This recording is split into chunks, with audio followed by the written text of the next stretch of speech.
उपज मंडी अधिनियम में संशोधन का फैसला, बिना पंजीयन के हो सकेगी कृषि उपज में अब खरीदी। मंडी बोर्ड आय का 10% हिस्सा कृषक कल्याण कोष में जमा करेगा।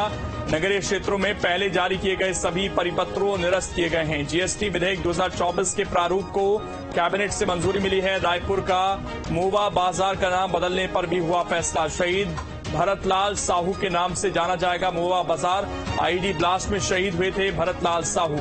तो ये तमाम फैसले जो आज की कैबिनेट बैठक में साय सरकार की तरफ से लिए गए हैं।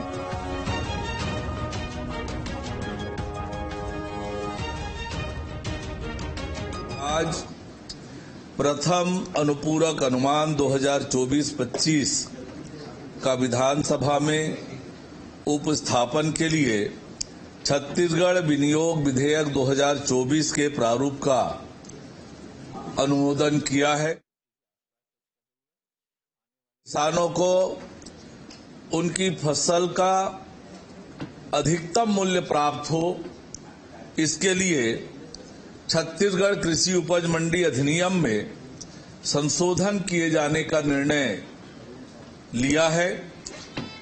मंत्रिपरिषद की बैठक में छत्तीसगढ़ कृषि उपज मंडी संशोधन विधेयक 2024 के प्रारूप का अनुमोदन किया गया।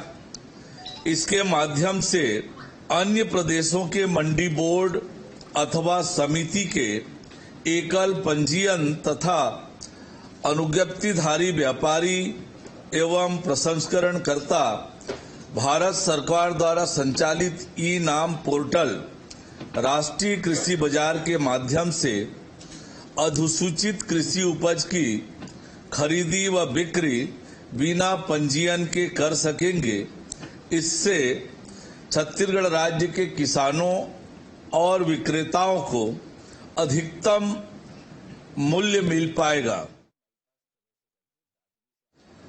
संशोधन प्रस्ताव के अनुसार कृषक कल्याणकारी गतिविधियों के लिए मंडी बोर्ड अपनी सकल वार्षिक आय की 10% राशि छत्तीसगढ़ राज्य कृषक कल्याण निधि में जमा करेगा और इस निधि का उपयोग नियमों में शामिल प्रयोजन के लिए किया जाएगा।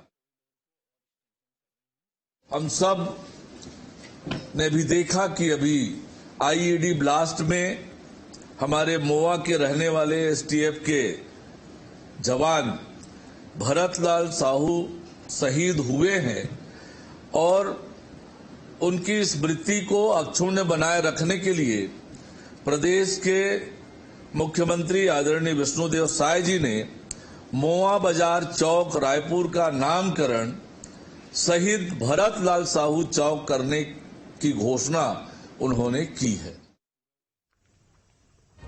तो ये फैसले लिए गए हैं। हमारे सहयोगी अंकुश इस पर जुड़ गए हैं ज्यादा जानकारी के साथ। अंकुश, कितने महत्वपूर्ण समझे जाए ये फैसले जो साय सरकार की तरफ से लिए गए?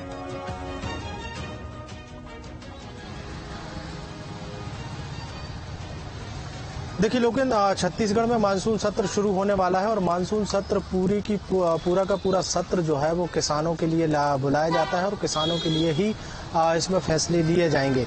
और कैबिनेट में इसकी झलक देखने को मिल गई है। छत्तीसगढ़ मुख्यमंत्री विष्णुदेव साय की कैबिनेट की बैठक जो है वो संपन्न हो गई है और कैबिनेट की बैठक में जो महत्वपूर्ण डिसीजन लिए गए हैं वो सीधे तौर पर किसानों के हित में दिखाई दे रहे हैं। अगर हम बात करें तो सबसे पहला डिसीजन जो है जिसमें मानसून सत्र में जो पहला अनुपूरक बजट पेश किया जाएगा उसको कैबिनेट से मंजूरी दे दी गई है। मतलब साफ है कि पहला अनुपूरक बजट जो है मानसून सत्र में जो लाया जाएगा वो किसानों के हित में होगा।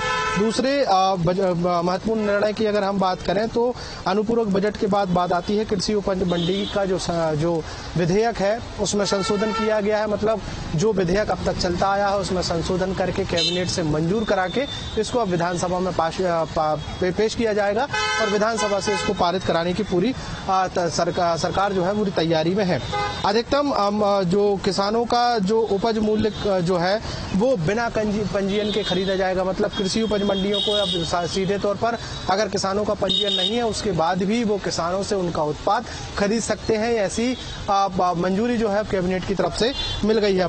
मंडी बोर्ड की अगर बात करें तो मंडी बोर्ड की जो इनकम है, पूरी शकल इनकम है पूरे वार्षिक पूरे सालाना की, उसका 10% हिस्सा जो है वो किसान कल्याण बोर्ड में जो सरकारी खजाना है उसमें वो जमा करा सकेंगे। और इस 10% हिस्से का जो उपयोग है वो सरकार किसानों के हित में कर सकेगी। ये एक काफी महत्वपूर्ण फैसला जो है किसानों के हित में कहा जा सकता है। इसके अलावा अगर हम बात करें तो नगरीय निकाय क्षेत्रों में ये काफी महत्वपूर्ण डिसीजन है, क्योंकि नगरीय निकाय चुनाव सर पर है और ऐसे में नगरीय निकाय चुनाव के ठीक पहले नगरीय निकाय क्षेत्रों में जितनी भी प्रपत्र पुरानी सरकार के दौरान जारी किए गए थे उन तमाम प्रपत्रों को निरस्त कर दिया गया है। अब ये सरकार नए सिरे से अपने प्रपत्र जारी करेगी और उन प्रपत्रों के माध्यम से कहीं न कहीं निकाय क्षेत्र की जनता को साधने की कोशिश होगी, क्योंकि उन निकाय क्षेत्रों में अगर पब्लिक को सीधा लाभ मिलेगा तो स्वाभाविक तौर पर जनता सधती हुई नजर आएगी। ये 2-3 महत्वपूर्ण निर्णय है और एक सबसे महत्वपूर्ण निर्णय है जो आज सुबह से चर्चाओं में है। शहीद भरत लाल साहू जो एसटीएफ के जवान थे वो आईईडी ब्लास्ट में शहीद हुए हैं। शहीद होने के बाद उनके अंतिम कार्यक्रम में उनको श्रद्धांजलि सभा में देने के लिए मुख्यमंत्री विष्णुदेव साय सुबह खुद पहुंचे थे। उनके कैबिनेट के तमाम सदस्य मौजूद रहे हैं। उनको श्रद्धांजलि देने के बाद उनकी अंतिम क्रिया की गई है और उसके बाद चूंकि अब मौका था कैबिनेट का, तो कैबिनेट में इस विषय पर कोई बड़ा फैसला लिया जा सकता था, तो स्वाभाविक तौर पर एक बड़ा फैसला है। शहीद भरत लाल साहू का नाम कभी कोई भूले ना। एक आने वाले समय में या उस समय में जब ये पीढ़ी खत्म हो जाए उसके बाद भी मोवा बाजार जो है इलाका है रायपुर का ही वो हिस्सा है। रायपुर के मोवा बाजार इलाके का नामकरण जो है अब वो शहीद भरत लाल साहू के नाम से कर दिया गया है। इसको लेकर बाकायदा कैबिनेट से मंजूरी भी दे दी गई है। उस जो मोवा चौक है उसका भी नामकरण कर दिया गया। इसकी घोषणा मुख्यमंत्री विष्णुदेव साय ने की थी। उसके बाद उस घोषणा पर मुहर जो है वो कैबिनेट के माध्यम से लगा दी गई। तो काफी महत्वपूर्ण डिसीजन आज की कैबिनेट में लिए गए हैं जो किसानों के हित में है। नगरीय निकाय क्षेत्र यानी जो नगरीय निकाय क्षेत्रों में रहने वाली जो जनता है उनके हिसाब से ये इसमें काफी महत्वपूर्ण निर्णय लिए गए हैं। किसानों को कृषक कल्याण निधि के माध्यम से उनको लाभ दिलाने की कोशिश है और शहीद भरत लाल साहू के नाम पर बिल्कुल हर वर्ग को साधने की कोशिश की है। और ये कहा जा रहा